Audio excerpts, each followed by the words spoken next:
Hebrews 4:12. For the word of God is quick and powerful and sharper than any two-edged sword, piercing even to the dividing asunder of soul and spirit and of the joints and marrow, and is a discerner of the thoughts and intents of the heart.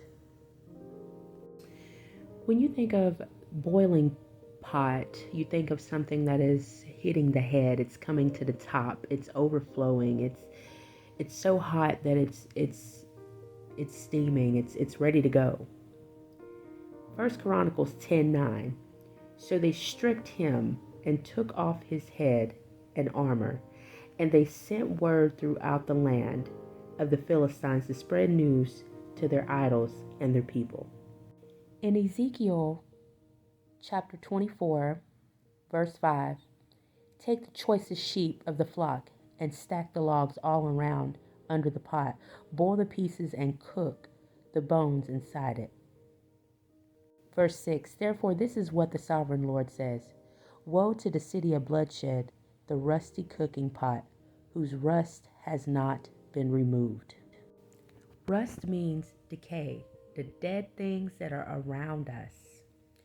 The Lord is not happy with the idols that have been worshipped, and it was not him. The Lord is not happy at all. He says in verse 8, to stir up rage for executing vengeance, I have put her blood on the shining bare rock so that it may not be covered over. This is what the prophecy the Lord had given to me. His word turns into flesh. And one unique part in Ezekiel, he pointed out to me, is 21, verse 21 to 24. Tell the house of Israel, this is what the sovereign Lord Jehovah says. I am about to profane my sanctuary, the source of your great pride, the thing dear to you and the desire of your heart. Your own sons and daughters whom you left behind will fall by the sword. This is around the time whenever Ezekiel's wife was killed as well by a sudden blow. The Lord even says in verse 23, your turbans will be on your heads and your sandals on your feet.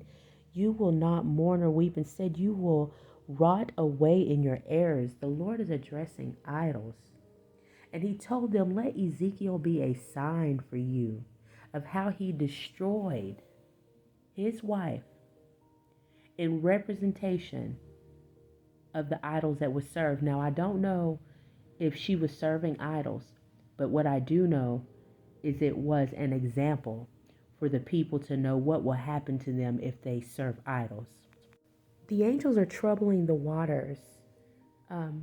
People are being agitated right now. I brought that up in another message, but they're really agitated right now. This is from 2 Samuel chapter 1:21. And the Lord is not having mercy on anyone that serves idols. Idols are any form of worship that is above our sovereign God in Jesus Christ.